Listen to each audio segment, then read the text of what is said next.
La première fois qu'on m'a dit que je mangeais comme une truie, j'ai ri par politesse. La deuxième fois, j'ai fait semblant de ne pas entendre. Mais la troisième fois, c'est ma propre fille qui l'a crié devant tout le monde à table. Et cette nuit-là, tandis que les rires me transperçaient l'âme, j'ai su que je n'étais plus la bienvenue. Ce qu'ils ne savaient pas, c'est que cette humiliation serait le début de leur plus grande leçon.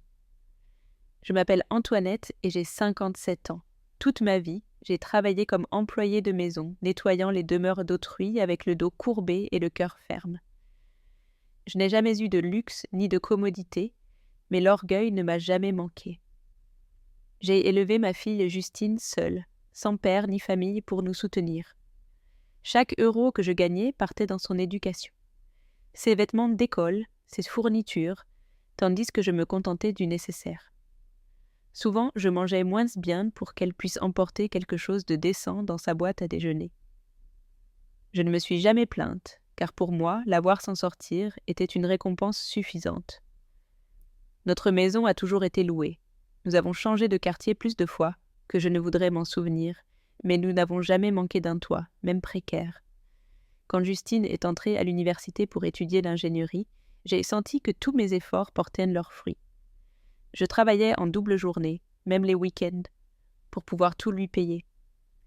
Je suis devenue une ombre qui balayait, frottait, cuisinait, et rêvait en silence d'un avenir où elle n'aurait pas à vivre avec les mains rugueuses et les pieds enflés, comme moi.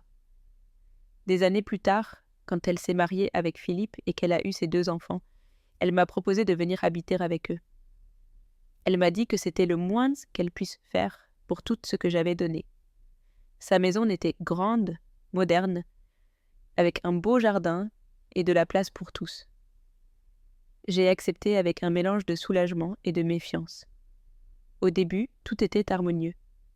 J'aidais avec les enfants, je préparais les repas, j'entretenais la maison et je me sentais utile, même aimée. Je pensais qu'enfin, j'avais une place stable dans le monde, même si elle ne portait pas mon nom sur les papiers.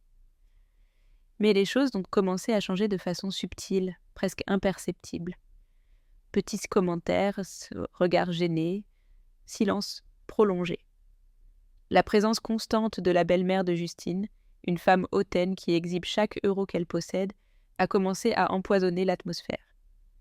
Elle ne m'a jamais rien dit directement, mais ses gestes disaient tout. Et Justine a commencé à absorber ce poison peu à peu, comme si l'éclat de sa nouvelle vie lui faisait oublier les racines qui l'avaient soutenue. Je ne le savais pas alors, mais cette atmosphère lourde n'était que le début d'une humiliation qui marquerait à jamais ma place dans cette maison. Depuis que j'étais venue vivre avec Justine, je m'étais adaptée à ses règles sans protester. Ce n'était pas ma maison, cela était clair, même si elle l'appelait ton nouveau foyer. J'étais reconnaissante pour le toit, les repas chauds et la proximité de mes petits-enfants. Je m'appliquais chaque jour à être utile. Je préparais le petit déjeuner, je lavais le linge, je balayais la cour, je m'occupais des enfants quand elle et Philippe sortaient. Je ne voulais jamais qu'ils me voient comme un fardeau. Au contraire, je croyais qu'en étant là, je leur facilitais la vie, mais avec le temps, cette perception s'est effondrée peu à peu sans que je puisse l'arrêter. La belle-mère de ma fille a commencé à nous rendre visite de plus en plus fréquemment. Elle venait apprêtée comme si elle sortait toujours d'un événement élégant avec ses gros colliers et sa voix chargée de supériorité. Quand elle parlait de son club, de ses voyages ou de la décoration intérieure, elle semblait raconter des exploits inaccessibles à des gens comme moi. Justine, qui avant plaisantait sur ses exagérations, a commencé à l'admirer, à répéter ses phrases, à imiter ses gestes. Au début, j'ai pensé que c'était juste un désir de lui plaire, mais j'ai ensuite remarqué quelque chose de plus profond. Une honte silencieuse quand elle parlait de moi devant elle. Un après-midi, tandis que je jouais avec les enfants dans le jardin, je les ai entendus depuis la cuisine. Ce n'était pas intentionnel, mais leur voix était si proche que je n'ai pas pu l'éviter. La belle-mère disait avec ce ton qui se déguise en rire. « Bien sûr, tu as ce bon goût, mais avec quelqu'un comme ta mère à la maison, le contraste se remarque. » « Non ?» Justine a répondu avec un rire étouffé, sans me défendre, sans la démentir. J'ai ressenti une douleur dans la poitrine, un mélange de déception et de résignation. J'ai compris que pour elle, je n'étais pas la femme qui avait travaillé toute sa vie pour que Justine arrive avec la nouvelle image qu'elle voulait projeter. À partir de ce jour, les choses ont changé. Elle me demandait de ne pas sortir en vêtements. Négliger s'il y avait des invités, de ne pas servir les plats quand il y avait des convives, de rester avec les enfants pendant qu'elle profitait de la terrasse. Et moi, bien que blessée, j'acceptais chaque indication. Je pensais que c'était peut-être normal, que j'étais peut-être trop sensible, mais quelque chose en moi commençait à se briser. Et je ne savais pas encore que le pire était à venir. Une nuit qui resterait gravée dans ma mémoire comme la blessure la plus cruelle qu'une fille puisse infliger à sa mère. Cette nuit-là est arrivée comme n'importe quelle autre. La table était mise avec soin. Les enfants couraient dans tous les sens et l'odeur de la nourriture fraîchement préparée remplissait la maison. J'avais préparé un ragoût que Philippe adorait et une crème de potiron douce pour les petits. Je me suis appliquée comme toujours, sans attendre d'applaudissements, juste par habitude, par affection. La belle-mère de Justine était aussi invitée. Elle avait apporté une bouteille de vin cher et parlait comme si elle était dans une émission de télévision, faisant des commentaires sur ce qui était de bon goût et ce qui était vulgaire dans la cuisine française. Nous nous sommes tous assis pour dîner. Je me suis contentée de servir, comme c'était devenu l'habitude, et j'ai pris ma place au bout de la table. J'ai mangé en silence, essayant de ne pas interrompre les rires, ni les conversations qui tournaient autour de sujets dont je ne faisais clairement pas partie. À un moment, tandis que je goûtais ma deuxième assiette, la belle-mère a lâché entre les rires. « C'est curieux, non ? Ceux qui mangent le plus sont toujours ceux qui ont le moins, comme s'ils gardaient de la nourriture au cas où elle viendrait à manquer. » Tout le monde a ri, même Justine, même Philippe. J'ai baissé les yeux avec un sourire gêné, espérant que le commentaire se diluerait. Mais non. Justine, me regardant avec ce geste que je ne reconnaissais pas, a lâché d'une voix moqueuse. « Allez, maman, calme-toi, tu manges comme une truie, tu n'as pas honte ?» Le rire général a été immédiat. Même les enfants ont ri, répétant le mot truie sans vraiment comprendre. Je suis restée immobile. La cuillère tremblait à peine entre mes doigts et le goût de la nourriture est devenu cendre dans ma bouche. Personne n'a remarqué le changement dans mon expression. Personne n'a remarqué le silence qui est tombé sur moi comme une dalle. Je n'ai rien dit, pas un mot, j'ai juste fini de mâcher. J'ai avalé avec difficulté et j'ai continué à manger comme si je n'avais rien entendu. Cette nuit-là, je suis allée me coucher sans dire bonne nuit. J'ai fermé la porte de la chambre qu'on m'avait assignée au fond du couloir et je me suis assise au bord du lit. Les murs semblaient plus froids, plus étroits.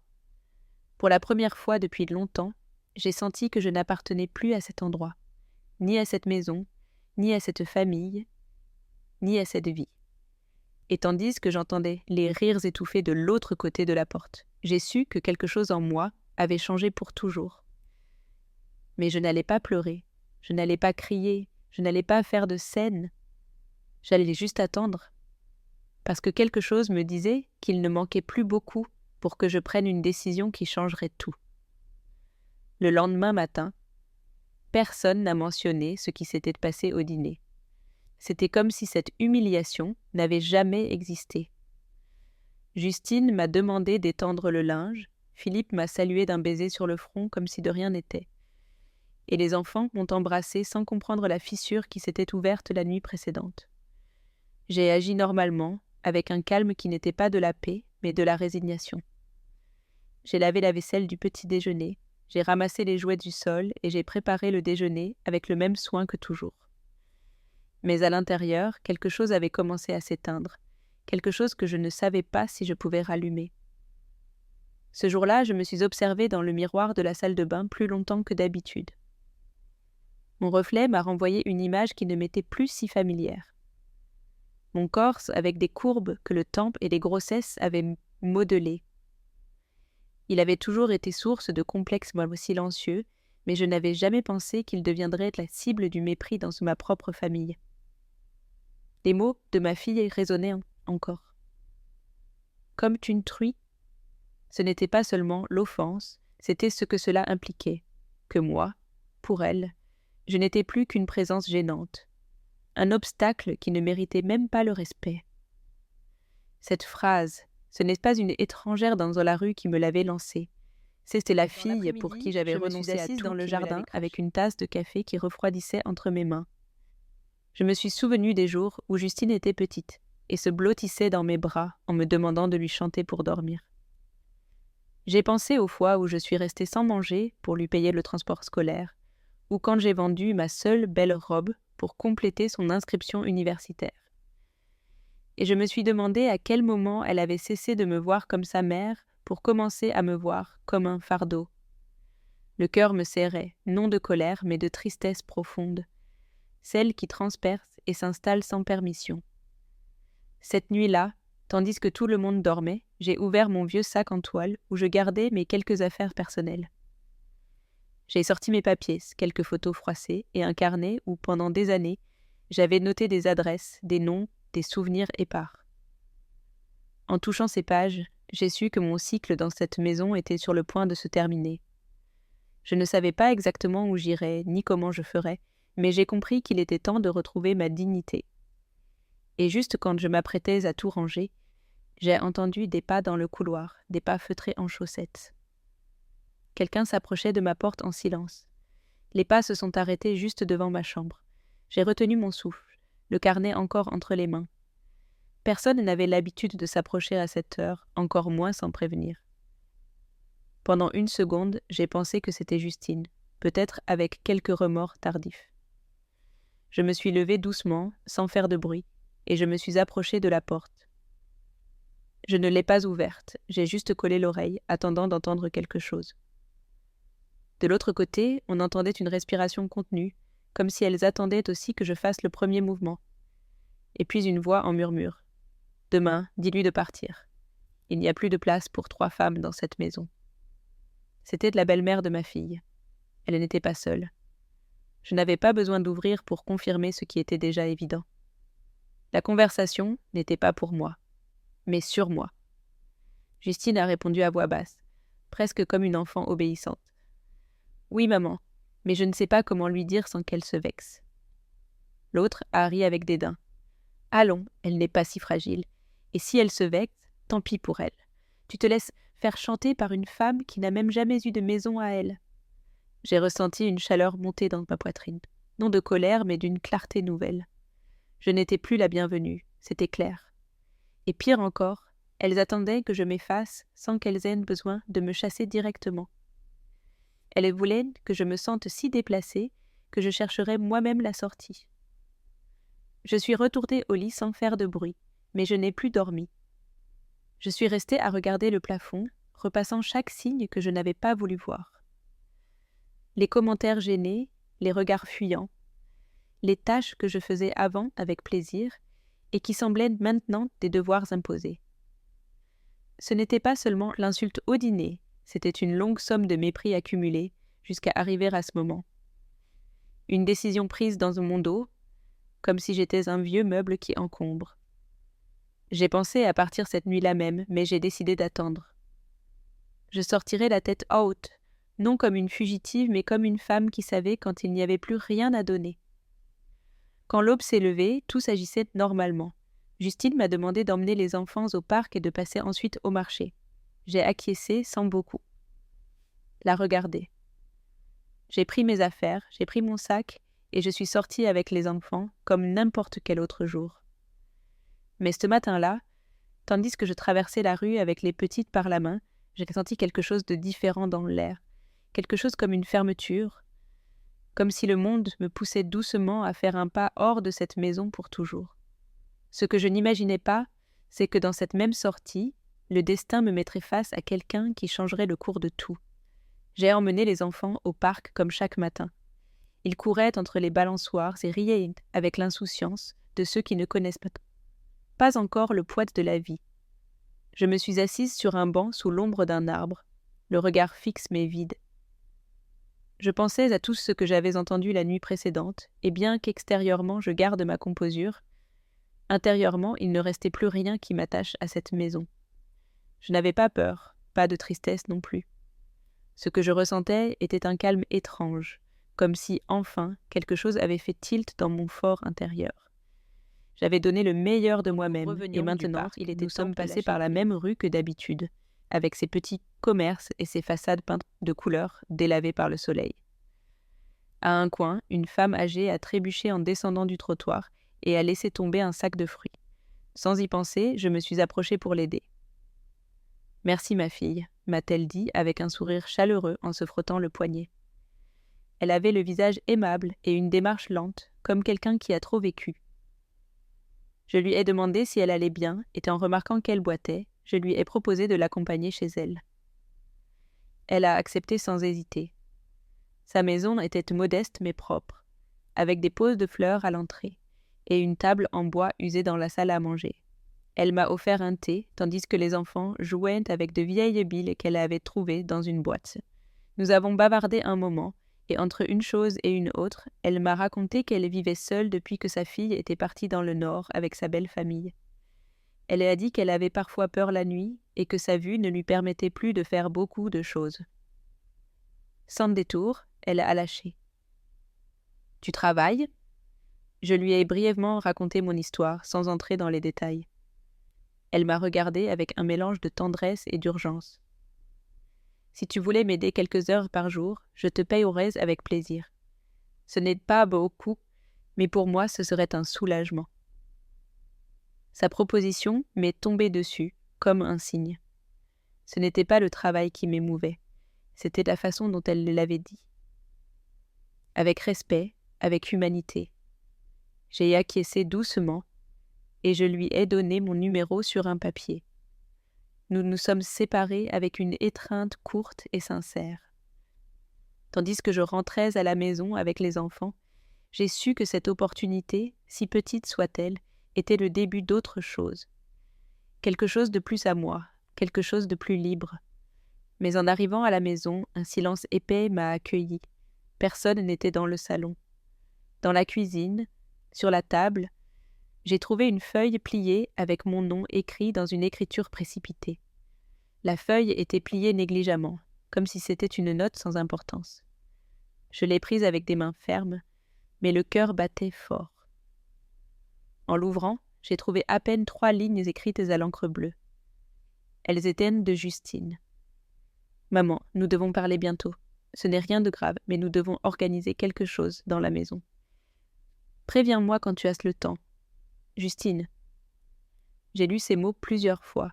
Ils étaient corrects, sans une once d'affection, comme si j'étais une locataire ou une employée qui devait coordonner des tâches. Aucun mot chaleureux, aucune trace de la fille qui avait l'habitude de m'embrasser fort au retour de l'école. J'ai plié la note calmement et je l'ai rangée dans mon sac. Je n'avais pas besoin de plus d'explications. La conversation qu'elle voulait avoir, je l'avais déjà entendue en murmure la nuit précédente. C'était une question de temps pour qu'elle me le dise en face, mais ce qu'elle ne savait pas, c'est que je m'étais déjà avancée. Cet après-midi-là même, tandis qu'elle sortait à une réunion familiale à laquelle je n'étais pas invitée, j'ai profité du silence pour faire mes bagages. Je n'avais pas beaucoup de choses. Quelques changes de vêtements, mes papiers, de vieilles photos de Justine enfant, et le même carnet où je gardais des annotations et des adresses depuis des années. Il n'y a pas eu de larmes ni de tremblements. J'ai beau tout ranger avec méthode. J'ai enveloppé avec soin une couverture qui m'accompagnait depuis mes premières années comme employée de maison et je l'ai mise dans un sac en toile. J'ai vérifié les coins une dernière fois, non par nostalgie, mais pour m'assurer de ne laisser aucune trace. Je voulais sortir de cette maison sans rien devoir, ni mots, ni explications, ni faveur. Juste la dignité. Quand j'ai fini, je me suis assise près de la fenêtre de ma chambre et j'ai attendu. Les ombres s'allongeaient dans la rue et le bruit des voitures devenait de plus en plus lointain. Quand j'ai entendu la voiture revenir, j'ai su que c'était la dernière nuit que je passerais sous ce toit. Mais avant de me coucher, j'ai fait une dernière chose. J'ai écrit une note et je l'ai laissée au même endroit où j'avais trouvé celle de Justine, sur la table de la cuisine. Je n'avais pas l'intention de faire du drame ni de laisser des reproches, j'ai juste écrit le nécessaire. Le lendemain, quand je sortirais avec le premier rayon de soleil, cette feuille serait mon unique adieu. Mais ce que je n'imaginais pas, c'est qu'en me réveillant, je trouverais dans la maison une atmosphère différente. Quelque chose n'allait pas bien. Quelque chose s'était passé pendant la nuit, je me suis réveillée avant le soleil, comme toujours. La maison était plongée dans un silence épais, mais pas celui habituel, comme si l'air était suspendu. Je me suis levée sans allumer la lumière, chaque pas mesuré pour ne réveiller personne. J'avais tout prêt, il ne me restait plus qu'à sortir. Mais en passant par le couloir vers la cuisine, j'ai vu que la lumière de la salle à manger était allumée. Je me suis arrêtée, le cœur en alerte. En me penchant, j'ai trouvé Philippe assis à la table, en robe de chambre, avec une tasse de café entre les mains et la note que j'avais laissée juste devant lui. Il n'a rien dit immédiatement. Il a juste levé les yeux, en me voyant, et a hoché la tête en silence, comme s'il s'attendait déjà à ce que cette matinée soit différente. Je me suis approchée sans dire un mot, j'ai pris le sac que j'avais laissé à côté de la porte, et il a juste murmuré « Ne pars pas comme ça, Antoinette ». Sa voix n'avait ni rancune ni surprise, juste une ombre de culpabilité. Je me suis arrêtée une seconde, non par doute, mais par respect. Il y a longtemps que je sais qu'ici il n'y a plus de place pour moi. J'ai répondu sans dureté. Il a baissé les yeux, incapable de me contredire. La complicité silencieuse entre lui et Justine, son rire au dîner, son indifférence constante. Tout avait déjà été dit. Il n'y a pas eu de tentative pour m'arrêter. Personne n'est monté chercher Justine. Personne n'a élevé la voix. Il m'a accompagnée à la porte en silence. En sortant, j'ai senti l'air frais sur le visage comme un accueil. J'ai marché sans regarder en arrière, traversant la rue avec le pas ferme de quelqu'un qui ne fuit pas, mais qui enfin se libère. Le quartier se réveillait lentement, avec les premières lumières allumées et les boulangers ouvrant leurs rideaux. Je suis arrivée au coin et j'ai pris un taxi. J'ai donné l'adresse de la dame que j'avais rencontrée dans la semaine. Ce n'était pas encore un foyer, mais pour la première fois depuis longtemps, j'allais vers un endroit où je décidais d'être. Quand je suis descendue du taxi, la dame m'attendait assise sur une chaise en plastique devant sa maison. Elle m'a saluée avec un sourire fatigué mais sincère, m'a proposé d'entrer et m'a montré une petite chambre avec un lit, une table de nuit et une fenêtre qui donnait sur la cour. « Si tu t'installes ici, tu peux rester le temps que tu veux », m'a-t-elle dit. J'ai s'acquiescé sans y penser. Cette nuit-là, j'ai dormi profondément, sans sursaut, sans entendre de pas dans le couloir ni de voix chuchotée. Mais au réveil, j'ai trouvé quelque chose d'inattendu, une enveloppe avec de l'argent sur la table de nuit et une note écrite à la main qui disait simplement « Pour toi, avec gratitude ». Dormir dans ce lit simple, c'était comme embrasser le silence après des années de bruit. Il n'était ni doux ni neuf, mais je me sentais en paix, je me suis réveillée avec la lumière qui filtrait entre les rideaux à fleurs. Et pendant un moment, je ne savais pas où j'étais. Puis j'ai recompris. Je n'étais plus l'invitée dans la maison de ma fille. Je n'étais plus la grand-mère qui aide, ni la femme que tous ignoraient à table. J'étais juste Antoinette, une femme de 57 ans, avec une petite valise et une dignité intacte. Je me suis assise au bord du matelas et j'ai vu l'enveloppe avec l'argent. Ce n'était pas beaucoup, mais cela représentait quelque chose que je n'avais pas ressenti depuis des années. De la considération. Je suis sortie dans la cour et j'ai trouvé la dame en train d'arroser ses plantes avec un arrosoir en plastique. Elle m'a saluée comme si nous étions voisines depuis toujours. Elle m'a offert du café et des viennoiseries, et tandis que nous mangions, elle m'a expliqué comment je pouvais l'aider. Elle avait du mal à laver le linge. Cuisiner lui prenait le double de temps, et elle ne voyait presque pas bien la nuit. Je ne cherche pas une bonne, Antoinette. Je cherche de la compagnie. Et si tu te sens à l'aise, moi aussi, a-t-elle dit avec un naturel qui m'a émue plus que n'importe quel discours. Je ne me suis pas sentie employée ni fardeau. Je me suis sentie utile, en équilibre, comme si cette maison simple avait vraiment de la place pour moi. J'ai passé le reste de la journée à ranger mes affaires, nettoyer un peu, à prendre le rythme de l'endroit. Il n'y avait pas d'horloge ni d'obligation stricte, juste la vie qui coulait avec calme. Dans l'après-midi, je me suis assise à l'entrée avec un carnet vierge que j'avais emporté dans la valise. J'ai commencé à écrire, non pour laisser un témoignage, mais pour vider le cœur. Je me suis souvenue de choses que je croyais oubliées. Le rire de Justine enfant, les jours où elle me disait « je t'aime » avant de dormir. Et comment son regard a changé avec le temps, en se durcissant. Il n'y avait pas de rancune dans mes lettres, juste de la nostalgie de celle qui que nous prenions d'un bouillon chaud que j'avais préparé avec le peu qu'il y avait dans le placard. La dame m'a regardée avec ses yeux tranquilles et a dit « On voit que tu es une bonne femme. Tout le monde ne prend pas soin comme tu le fais. » Je n'ai pas su quoi répondre, j'ai juste souri. Je n'avais pas besoin de plus de validation. Mais quand je suis allée me coucher, la maison déjà dans le silence, mon portable a vibré. Un message de Justine, court et sec. « Tu vas bien ?» Ce n'était pas une excuse ni un reproche, juste une question. Mais derrière ces 3 mots venait une tempête que je n'avais pas anticipée. Le message m'a prise par surprise. « Tu vas bien ?» 3 mots qui avant m'auraient rempli le cœur, mais qui maintenant effleuraient à peine la surface. Je l'ai lu plusieurs fois sans répondre, non parce que je n'avais rien à dire, mais parce que je ne savais pas d'où répondre. Depuis l'amour blessé de mère, depuis la femme qui était partie sans scandale mais avec l'âme en morceaux. J'ai rangé le téléphone dans la table de nuit et j'ai éteint la lampe. Cette nuit-là, j'ai moins dormi. Non par insomnie, mais parce que quelque chose en moi commençait à se remuer, comme si les cendres du passé tentaient de se rallumer. Le lendemain matin, le message était toujours sans réponse. Tandis que je préparais le petit déjeuner, la dame m'a demandé si tout allait bien. Je lui ai dit que oui. Je ne voulais pas parler du sujet. Je ne voulais pas que cette nouvelle vie, si récente et fragile, se salisse avec de vieilles douleurs. Je me suis consacrée aux tâches du jour. J'ai balayé la cour, j'ai lavé le linge, j'ai mis de nouvelles fleurs à l'entrée, mais à l'intérieur, la question continuait à tourner. Pourquoi Justine avait-elle écrit ? Était-ce de la culpabilité, de la solitude, une façon de tâter si elle pouvait encore accéder à moi sans demander pardon ? La connaissant, ce n'était pas par remords, elle ne s'excusait jamais. Elle voulait juste savoir si elle pouvait recommencer à m'utiliser. Dans l'après-midi, je suis sortie acheter quelque chose au marché.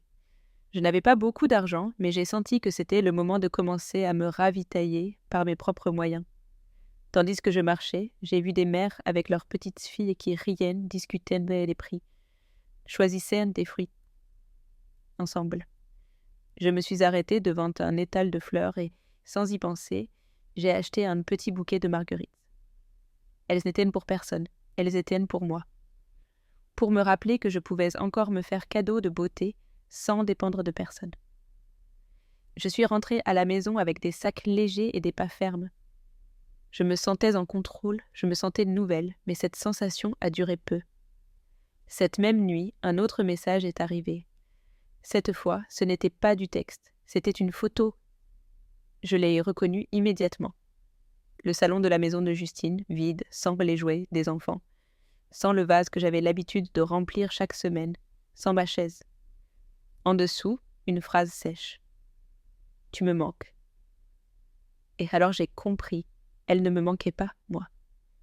Elle manquait ce que je faisais. Elle manquait la présence silencieuse qui soutenait sa vie, sans rien demander en échange. Et juste quand j'ai pensé que je ne répondrais pas, l'écran s'est allumé à nouveau. Un nouveau message, mais cette fois ce n'était pas d'elle, c'était de Philippe. Le message de Philippe était bref mais direct. « Justine ne va pas bien. La maison non plus. Les enfants demandent de tes nouvelles. On peut parler ?» Je l'ai lu en fronçant les sourcils, non de colère mais d'un étonnement que je n'ai pas su nommer. Philippe n'avait jamais été homme de mots. Son langage, c'étaient les gestes. Laisser l'assiette sale, hausser les sourcils quand quelque chose ne lui plaisait pas, m'ignorer avec la même facilité qu'il allumait la télévision. Qu'il me cherche maintenant, non en son nom propre, mais comme porte-parole de ma fille, me semblait révélateur. La stabilité de leur foyer dépendait plus de moi qu'ils n'étaient eux-mêmes disposés à l'admettre. Cette nuit-là, je n'ai pas bien dormi. Je me suis levée 2 fois pour me servir de l'eau, je me suis penchée à la cour. J'ai rangé par impulsion les bocaux du placard. Le corps était calme, mais l'esprit allait et venait entre souvenirs et questions. À quel point une maison pouvait-elle vaciller sans moi ?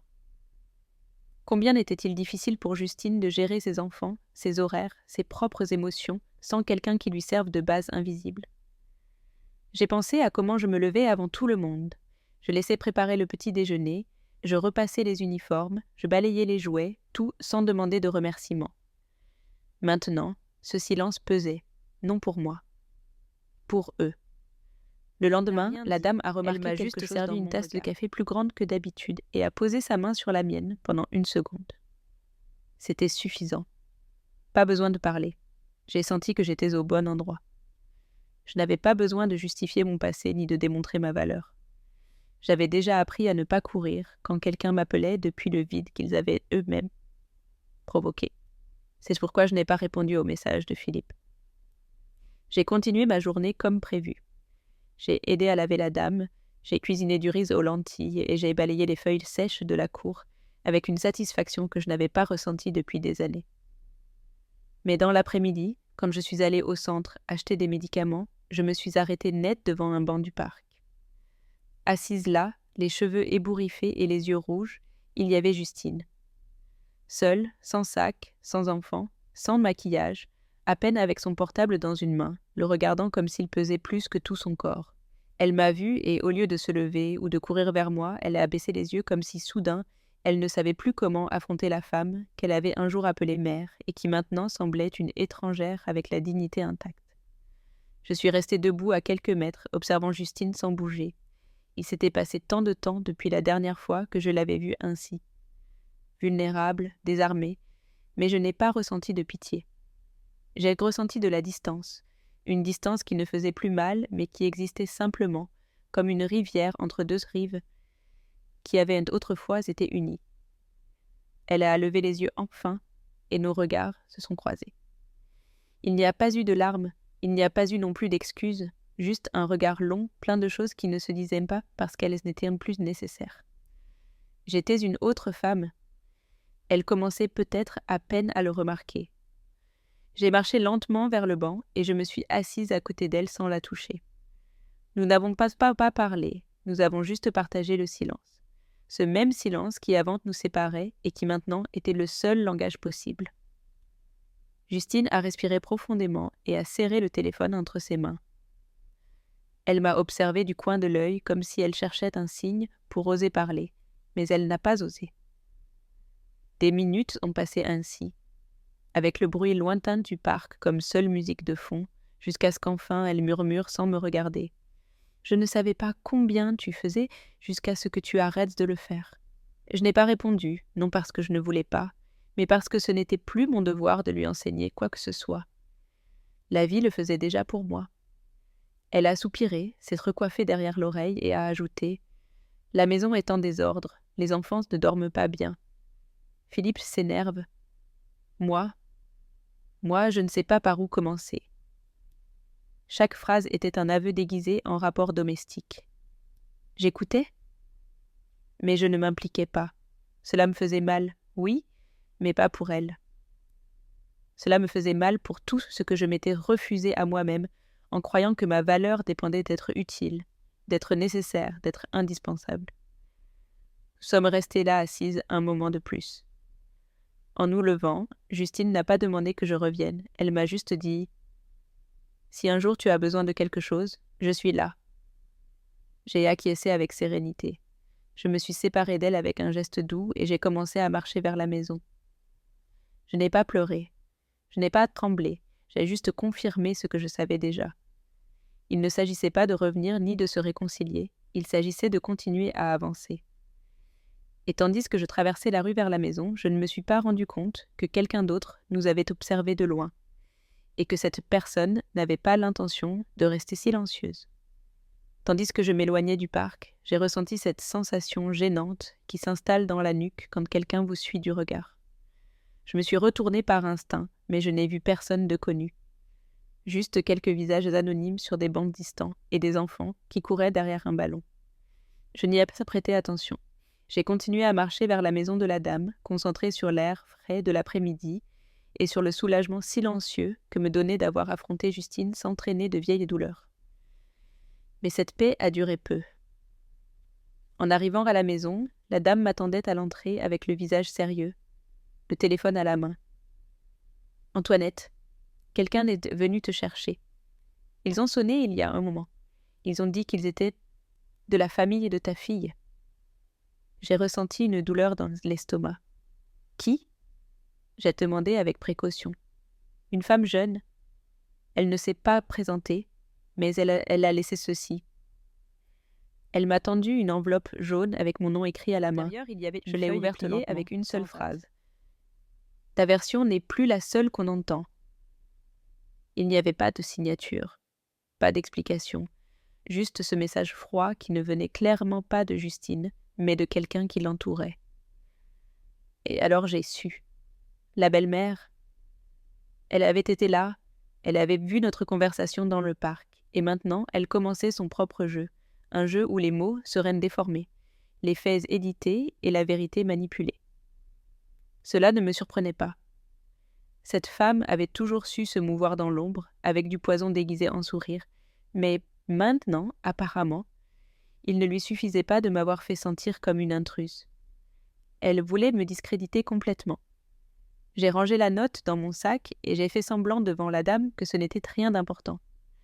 Je ne voulais pas l'inquiéter, mais à l'intérieur, je savais que ce n'était pas fini, que cette famille si préoccupée par les apparences n'allait pas permettre que je disparaisse simplement la tête haute. Ils voulaient que je sombre, que je me sente petite, insignifiante, un fardeau même hors de leur maison.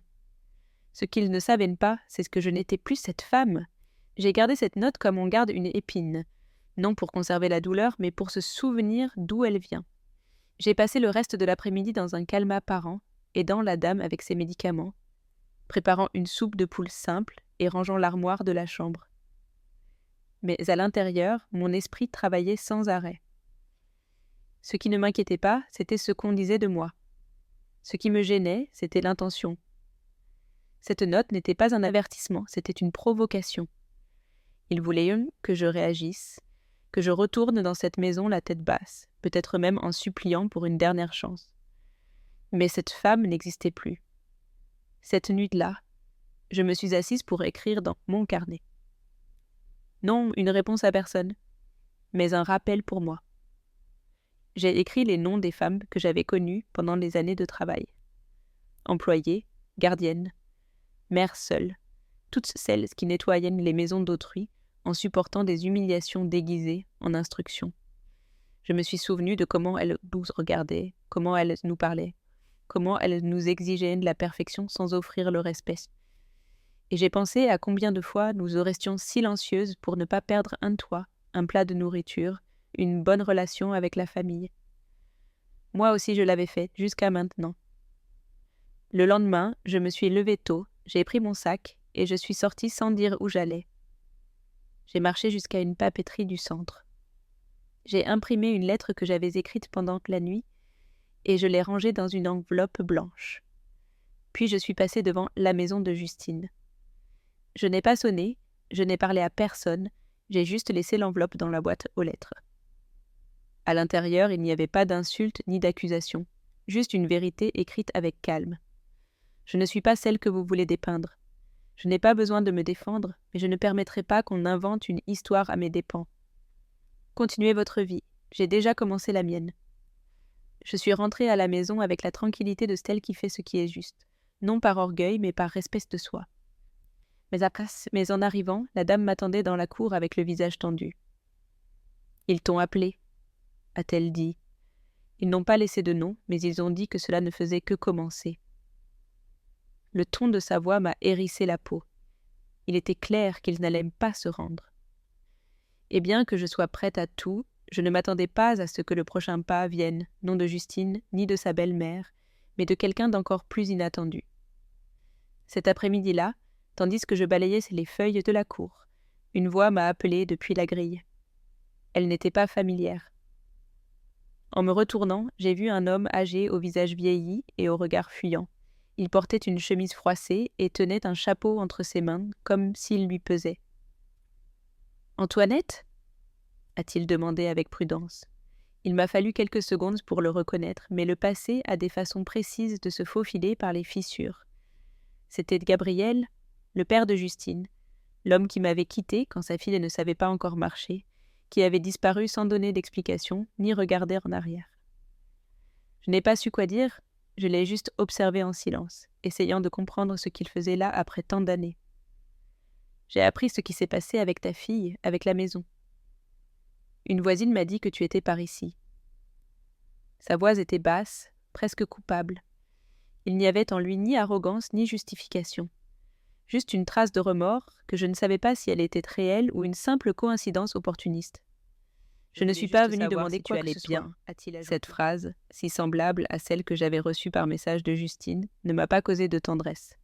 Elle m'a semblé une ironie cruelle que maintenant tous veuillent en savoir comment j'allais. Juste quand je n'avais plus besoin qu'ils le demandent. Je l'ai invité à passer dans la cour, plus par curiosité que par courtoisie. Nous nous sommes assis sous l'ombre, sans café ni formalité. Il m'a parlé de sa vie, de son silence, des erreurs qu'il n'avait jamais réparées. Il a dit qu'il avait essayé de se rapprocher de Justine des années auparavant, mais qu'elle n'avait jamais voulu entendre parler de lui. Il m'a raconté qu'il vivait seul, qu'il travaillait comme il pouvait et qu'il avait toujours porté le doute de savoir s'il avait bien fait de partir. Je n'ai pas cherché à le consoler, ni à le juger. Pour moi, Gabriel était une page fermée, mais à ce moment-là, il représentait quelque chose de plus. Une pièce oubliée qui revenait s'emboîter juste quand j'avais déjà refait mon puzzle. Quand il est parti, il m'a laissé une note avec son numéro et une phrase qui m'a laissée pensive. « Si un jour tu veux vraiment parler, je suis là. » Je ne le savais pas, mais cette visite avait remué plus que je n'imaginais, non pas à cause de lui, mais à cause de tout ce que son retour déterrait. Parce que si quelque chose m'avait enseigné cette étape de ma vie, c'est que le passé ne disparaît jamais complètement. Il se cache seulement jusqu'à ce qu'il trouve le moment juste pour revenir. 2 jours après la visite de Gabriel, je suis sortie acheter du pain pour le petit déjeuner, et en rentrant, j'ai trouvé une enveloppe glissée sous la porte. Elle n'avait pas d'expéditeur, mais j'ai reconnu immédiatement l'écriture enfantine désordonnée, aux traits tremblants. En l'ouvrant, j'ai trouvé un dessin fait au crayon de couleur. Une figure avec un tablier et une tresse à côté de 2 enfants souriant. En haut, en lettres tordues, il était écrit « Tu nous manques, mamie ». J'ai su immédiatement que c'était de mes petits-enfants. Ma poitrine s'est serrée d'une façon différente.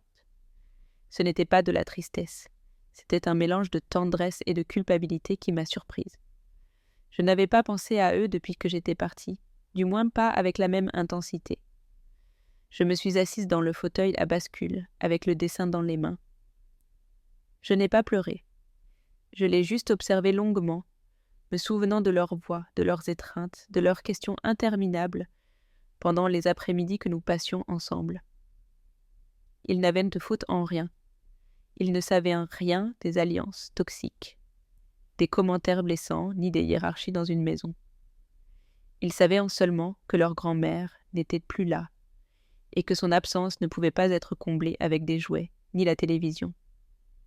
Peut-être que dans leur innocence, ils étaient les seuls qui ressentaient vraiment mon départ avec une douleur sincère, sans couche, sans filtre, et cela me faisait plus mal que n'importe quelle insulte que j'avais reçue. J'ai rangé le dessin dans mon carnet, à côté des vieilles photos et des lettres que je n'avais jamais envoyées. Dans l'après-midi, tandis que je lavais le linge dans le lavoir, la dame m'a demandé si j'avais de la famille proche. Je lui ai raconté une partie de l'histoire, en laissant de côté les détails les plus rudes. Elle a acquiescé sans porter de jugement. « On ne peut pas vivre en portant ce que les autres ont décidé de ne pas soigner », m'a-t-elle dit. Cette phrase m'est restée plantée. C'était peut-être vrai.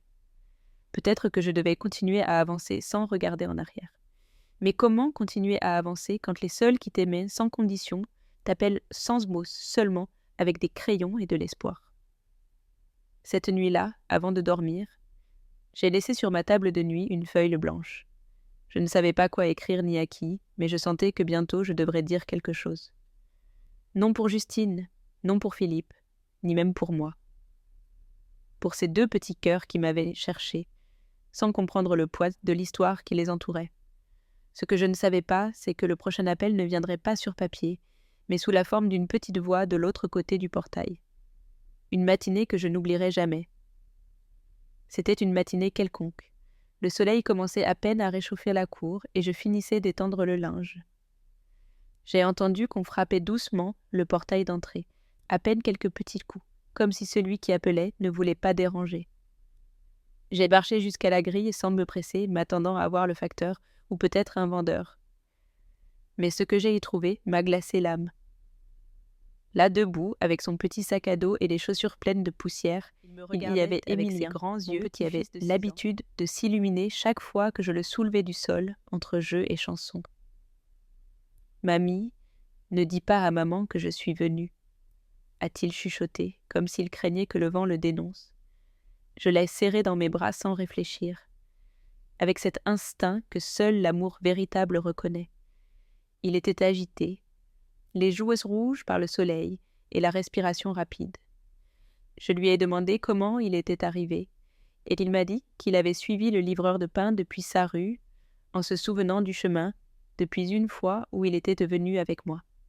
« Je voulais juste te voir, » a-t-il dit, et ces mots si proches m'ont déchiré. Je ne savais pas s'il fallait le serrer plus fort ou pleurer en silence. Il ne venait pas chercher de consolation, il venait me rappeler que j'étais aussi un foyer. Je l'ai fait entrer, je lui ai donné de l'eau fraîche et un pain que je venais de faire cuire. Il m'a raconté que sa maison était bizarre, que maman pleurait plus et que papa criait quand les jouets restaient traînés, que la dame au parfum fort ne venait plus autant, mais que cela n'aidait pas. Il m'a parlé avec la sincérité cruelle des enfants, celle qui ne cherche pas à offenser mais qui n'édulcore pas non plus. « Tu me manques la nuit, mamie. » Plus personne ne chante. J'ai ressenti un nœud dans la gorge que je n'ai pas pu avaler.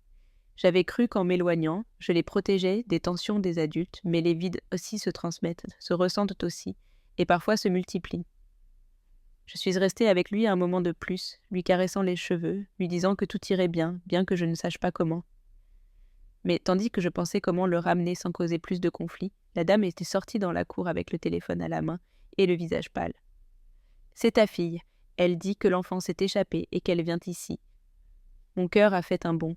Je ne savais pas comment Justine réagirait en me voyant avec Émilien, mais quelque chose me disait que cette rencontre ne serait pas douce et que ce qui se dirait devant ce portail aurait des conséquences qui ne pourraient plus être défaites. Le bruit de la voiture qui freinait brutalement m'a coupé le souffle. Depuis la fenêtre, j'ai vu Justine descendre avec le visage défait, les cheveux à moitié attachés et les yeux exorbités. Elle a frappé le portail avec force et a crié le nom d'Émilien.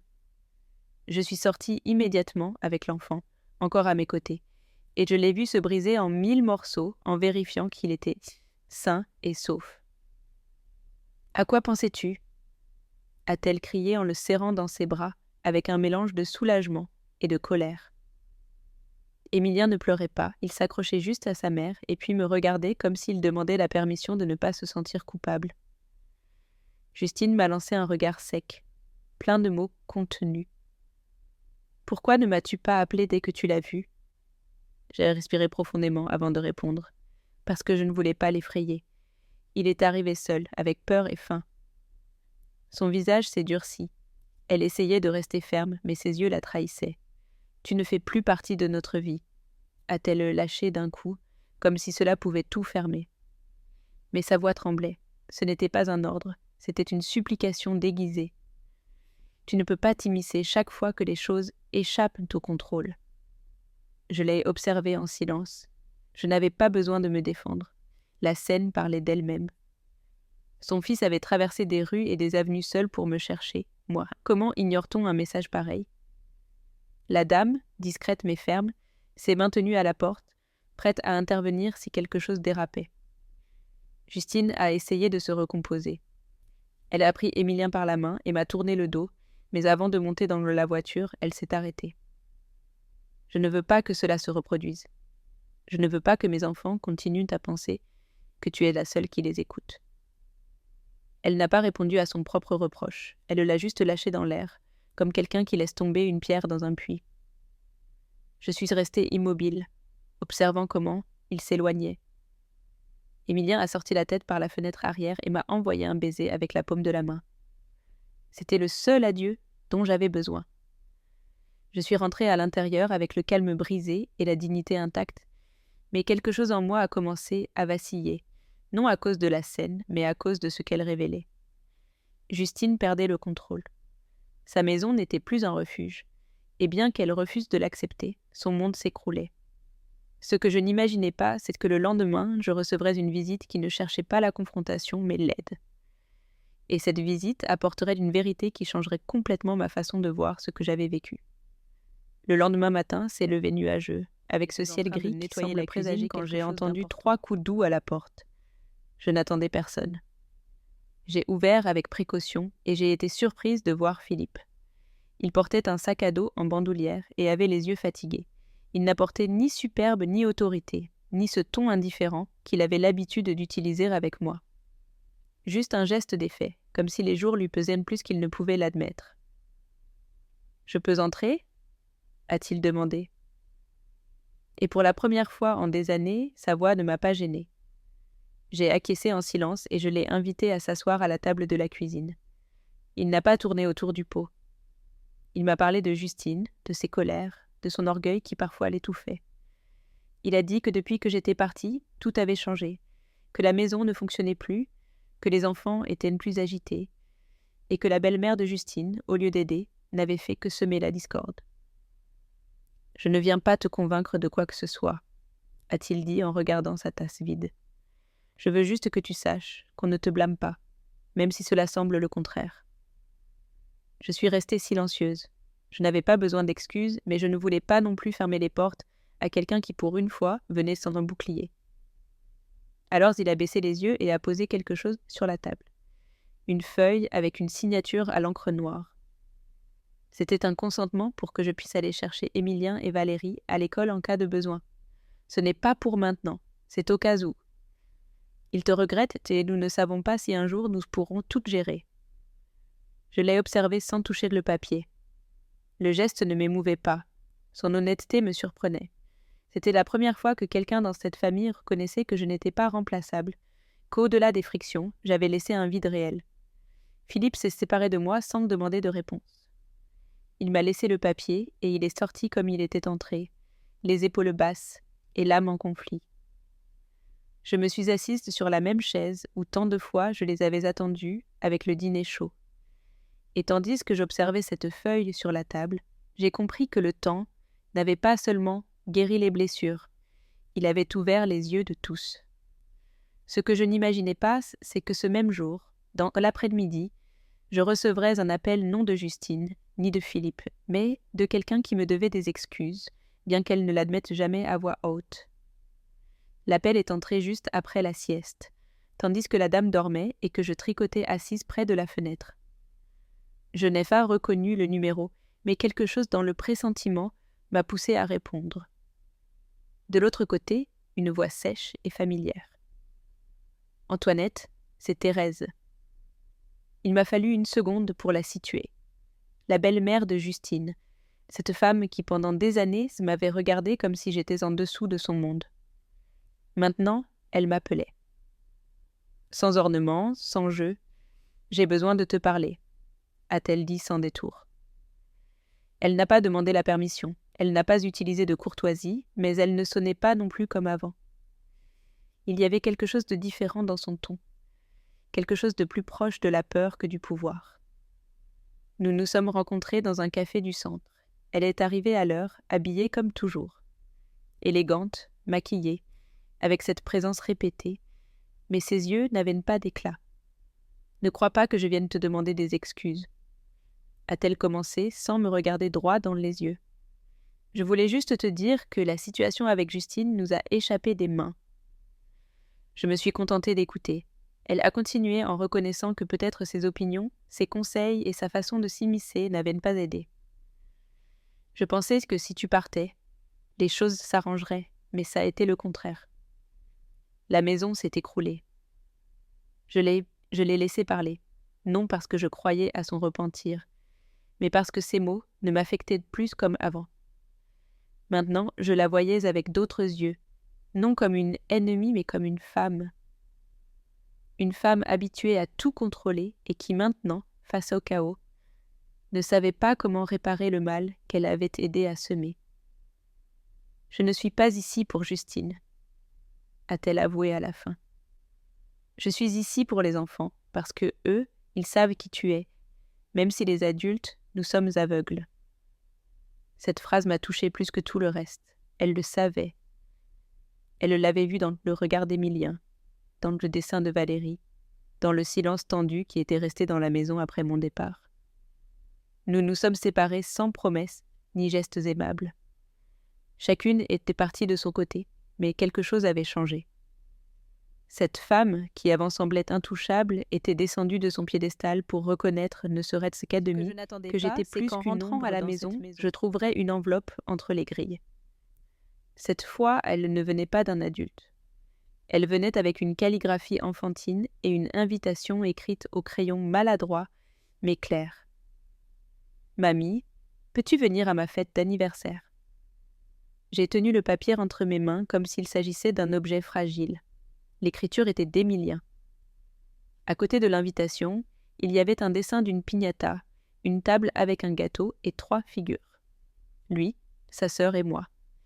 Il n'y avait ni parents ni autres adultes, juste nous 3. Je ne pouvais pas ignorer cet appel.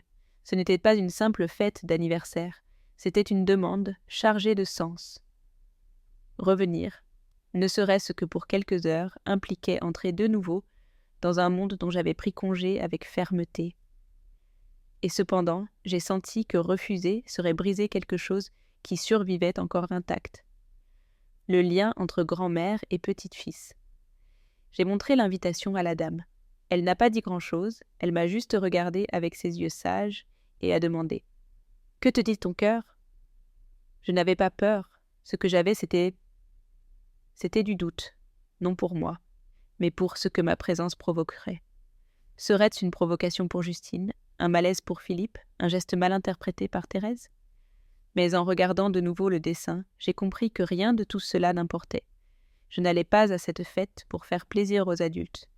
J'y allais pour Émilien, pour Valérie, pour le seul lien qui ne s'était jamais complètement brisé. Le jour de la fête, j'ai mis mon plus beau chemisier, le même que j'avais utilisé quand Justine avait eu son diplôme. J'ai attaché mes cheveux avec soin et j'ai préparé un petit cadeau. Un cahier avec des feuilles épaisses et des crayons de couleur. En arrivant, le portail était décoré de ballons bleus et verts. On entendait de la musique enfantine et les cris des enfants remplissaient l'air. Philippe a été celui qui m'a ouvert. Il n'a pas dit grand-chose, il m'a juste souri et m'a fait entrer. Justine était au fond, servant du jus. En me voyant, elle s'est figée un instant. Mais puis elle a hoché la tête. Il n'y avait pas de tension, juste une trêve silencieuse, comme un terrain neutre créé par l'amour d'un enfant.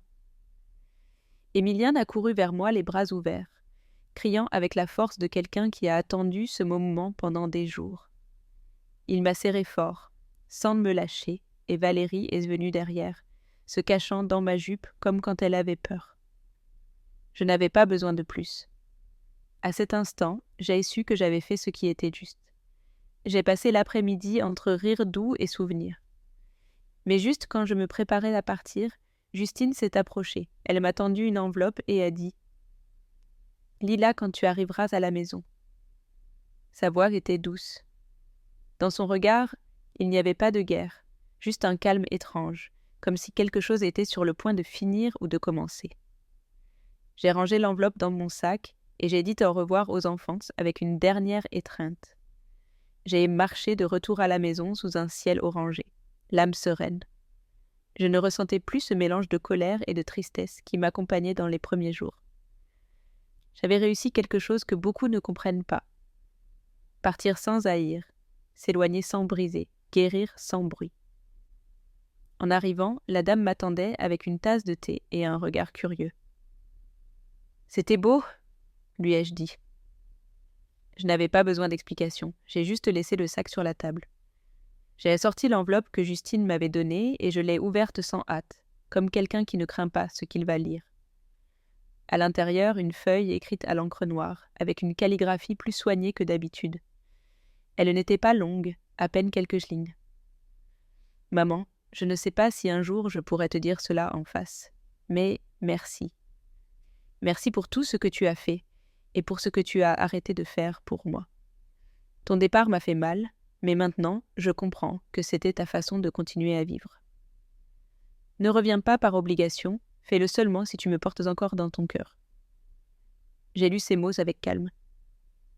Je n'ai pas pleuré, je n'ai pas répondu, je les ai juste pliés avec soin, et je les ai rangés à côté du dessin d'Émilien. Parce que certaines choses ne se rendent pas, elles se chérissent. Dans les jours suivants, la vie a repris son rythme. J'ai continué à travailler avec la dame, cuisinant, nettoyant, écrivant dans mon cahier. Mais quelque chose en moi était différent. Je me suis rendu compte que je n'attendais plus rien de personne. Et cependant, j'avais tout reçu. Le respect, l'affection, la reconnaissance, non avec des applaudissements, ni des excuses publiques, ni de grands gestes, mais dans le simple, dans une piñata, dans une note, dans une chaise qui maintenant était pleine, même si c'était dans une autre maison. Parfois, je passe devant la maison de Justine. Je n'entre pas, je ne sonne pas. Je continue juste mon chemin, sachant que j'y ai laissé une partie de ma vie, mais que la meilleure, je l'ai emportée avec moi. Parce qu'à la fin, ce n'est pas elle qui m'a chassée, c'est moi qui ai décidé que je méritais plus. Et c'est pourquoi aujourd'hui, je peux dire sans peur, sans honte et avec l'âme en paix. Je n'ai pas de maison à moi, mais j'ai la paix. Et cela, pour une femme comme moi, vaut plus que n'importe quel toit. Les mois ont passé dans cette nouvelle routine qui était devenue ma vie. Chaque matin, je me réveillais dans cette petite chambre qui sentait les fleurs du jardin. Et chaque soir, je m'endormais avec la tranquillité de quelqu'un qui avait enfin trouvé sa place. La dame et moi avions développé une complicité silencieuse, faite de gestes simples et de mots justes. Nous n'étions ni patronnes ni employées, nous étions deux femmes qui s'étaient trouvées au bon moment de leur vie. Parfois, les nouvelles de l'ancienne maison arrivaient mêlées par des canaux inattendus.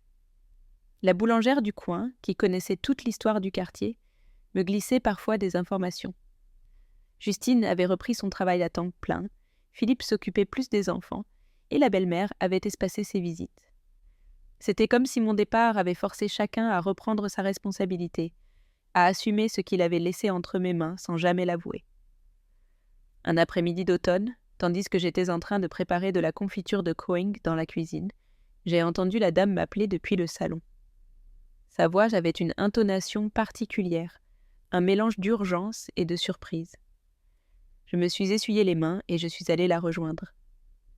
Elle était assise dans son fauteuil, tenant le téléphone d'une main tremblante. « C'est pour toi, a-t-elle dit simplement. Une femme qui dit s'appeler Marie-Claire. Elle dit qu'elle est l'amie de ta fille. » J'ai pris le téléphone avec curiosité. Marie-Claire était effectivement une ancienne collègue de Justine, une femme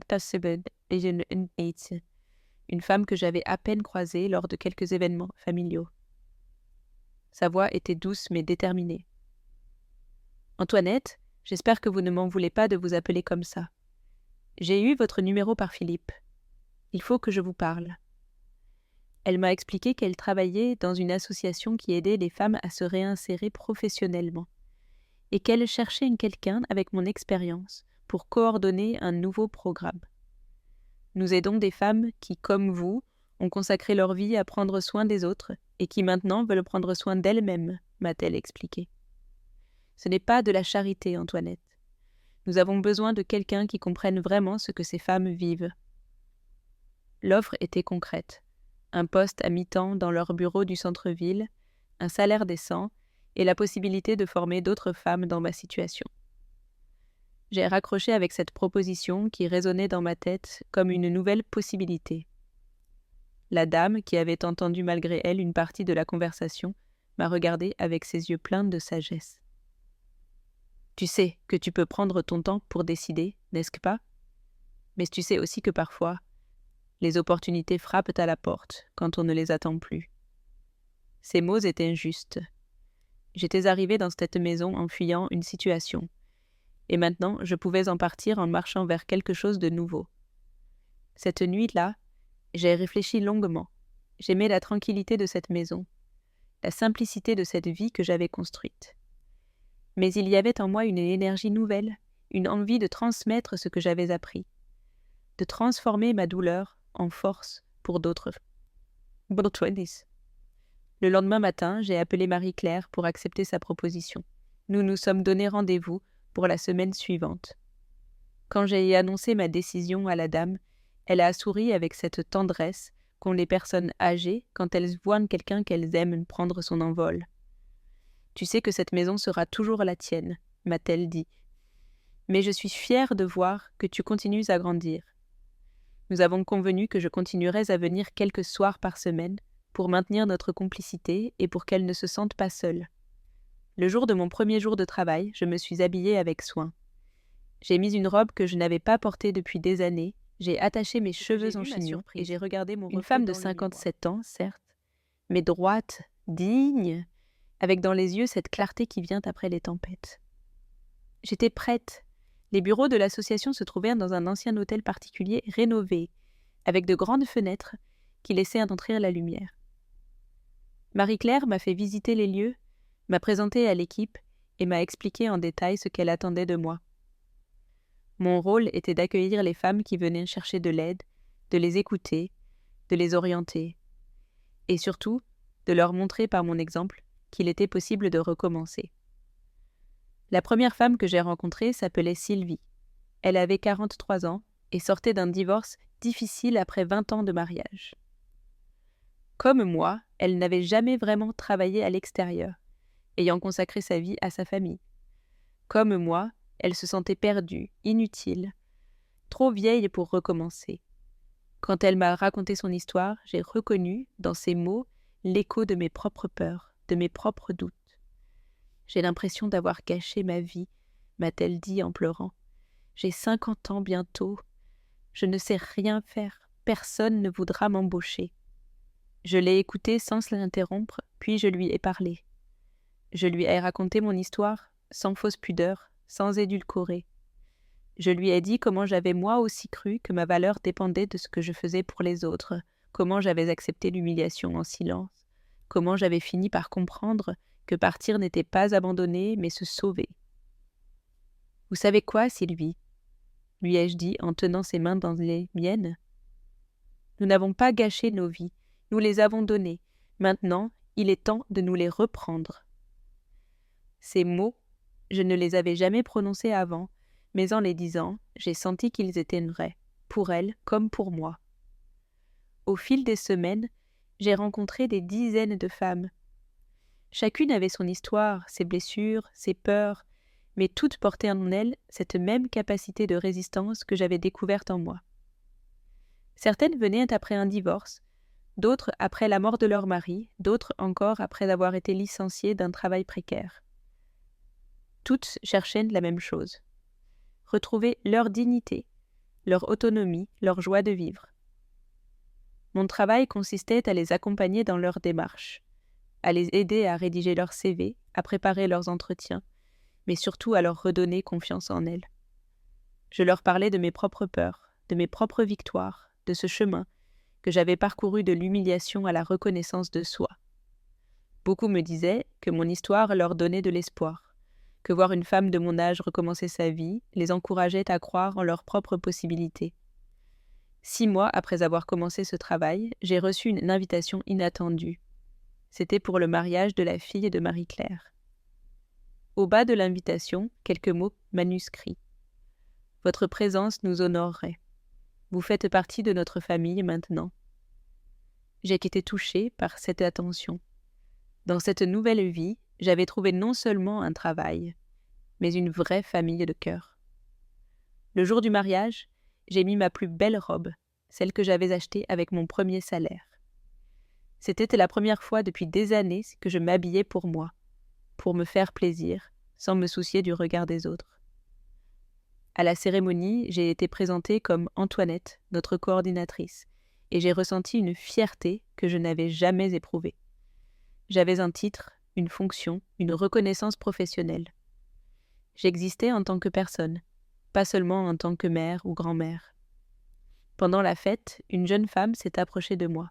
Elle s'appelait Nathalie et m'a dit qu'elle avait entendu parler de mon travail par une amie. « J'aimerais beaucoup vous rencontrer, » m'a-t-elle dit. « Je sors d'une situation difficile et j'ai besoin de conseils. » Nous avons échangé nos coordonnées et j'ai réalisé que mon travail me suivait partout, non comme un fardeau, mais comme une mission. J'étais devenue celle vers qui on se tournait, celle qui savait écouter et conseiller. C'était exactement l'inverse de ce que j'avais vécu dans ma famille. Là-bas, j'étais invisible. Ici, j'étais indispensable. Un soir, en rentrant du travail, j'ai trouvé la dame assise dans le jardin, contemplant le coucher de soleil. Elle m'a fait signe de la rejoindre. Nous sommes restées silencieuses un moment, savourant la douceur de l'air et la beauté du ciel qui rougeoyait. Puis elle a parlé de sa voix calme et sage. « Tu sais, Antoinette, quand tu es arrivée ici, j'ai tout de suite su que tu ne resterais pas longtemps. Non pas que tu ne te plaises pas ici, mais parce que je voyais en toi une force qui ne demandait qu'à s'exprimer. Cette maison avait été mon refuge, mon havre de paix. Mais maintenant, j'étais prête à voler de mes propres ailes. Quelques jours plus tard, j'ai trouvé un petit appartement près de mon travail. C'était modeste, 2 pièces au 2e étage d'un immeuble ancien. Mais il était à moi. Pour la première fois de ma vie, j'allais avoir mes propres clés, mon propre chez-moi, mon propre espace. La dame a insisté pour m'aider à m'installer, et nous avons passé une journée entière à aménager ce qui allait devenir mon nouveau foyer. Le soir de mon emménagement, assise dans mon salon avec une tasse de thé, j'ai pensé au chemin parcouru. Il y a moins d'1 an, j'étais une femme humiliée, rejetée par sa propre famille, sans ressources et sans perspective. Aujourd'hui, j'avais un travail que j'aimais, un appartement à moi, des amis sincères, et surtout une estime de moi que personne ne pourrait plus me retirer. Mon téléphone a sonné. C'était un numéro que je ne connaissais pas, mais j'ai décroché. « Mamie ?» Une petite voix que j'ai immédiatement reconnue. C'était Valérie, ma petite fille. « Maman m'a donné ton nouveau numéro, elle a dit que je pouvais t'appeler quand je voulais. » Nous avons parlé longuement, elle m'a raconté l'école, ses dessins, ses jeux avec son frère. Avant de raccrocher, elle m'a dit « Mamie, maman dit que tu es très courageuse et que tu l'as aidée à comprendre beaucoup de choses. » Après cet appel, j'ai ressenti une paix profonde. Ma relation avec Justine avait évolué, elle aussi. Nous n'étions plus mère et fille dans le sens traditionnel. Nous étions 2 femmes qui avaient appris l'une de l'autre, chacune à sa manière. Elle avait appris l'indépendance et la responsabilité, moi j'avais appris la liberté et l'estime de soi. Aujourd'hui, 3 ans après avoir quitté cette maison où j'ai été humiliée, je peux dire que cette humiliation a été le plus beau cadeau de ma vie. Elle m'a forcée à partir, à me découvrir, à me construire. Sans elle, je serais peut-être encore dans cette cuisine, invisible et résignée, à attendre la mort en servant les autres. Au lieu de cela, je suis vivante, vraiment vivante, pour la première fois. Parfois, des femmes que j'ai aidées m'invitent à des événements importants de leur vie. Un nouveau travail, un diplôme obtenu, un appartement acheté. Je regarde ces femmes qui ont repris leur vie en main et je me dis que nous sommes toutes des survivantes, des guerrières silencieuses qui avons appris que l'on peut tomber très bas et se relever encore plus haut. Mon histoire n'est pas unique, elle est celle de milliers de femmes qui un jour ont dit « ça suffit » et ont choisi de partir. Partir n'est pas fuir, c'est choisir. Choisir sa dignité, choisir sa liberté, choisir sa vie. Et même si le chemin est difficile, même si parfois on a peur, même si parfois on doute, il faut continuer. Parce qu'au bout du chemin, il y a cette femme que nous avons toujours été, mais que nous avions oubliée sous les années de sacrifice et de silence. Je m'appelle Antoinette, j'ai 60 ans maintenant, et je peux dire avec fierté que j'ai réussi ma vie. Pas la vie que les autres attendaient de moi, mais ma vie, celle que j'ai choisie, celle que j'ai construite pierre par pierre avec mes mains et mon courage. Et cela, personne ne pourra jamais me l'enlever.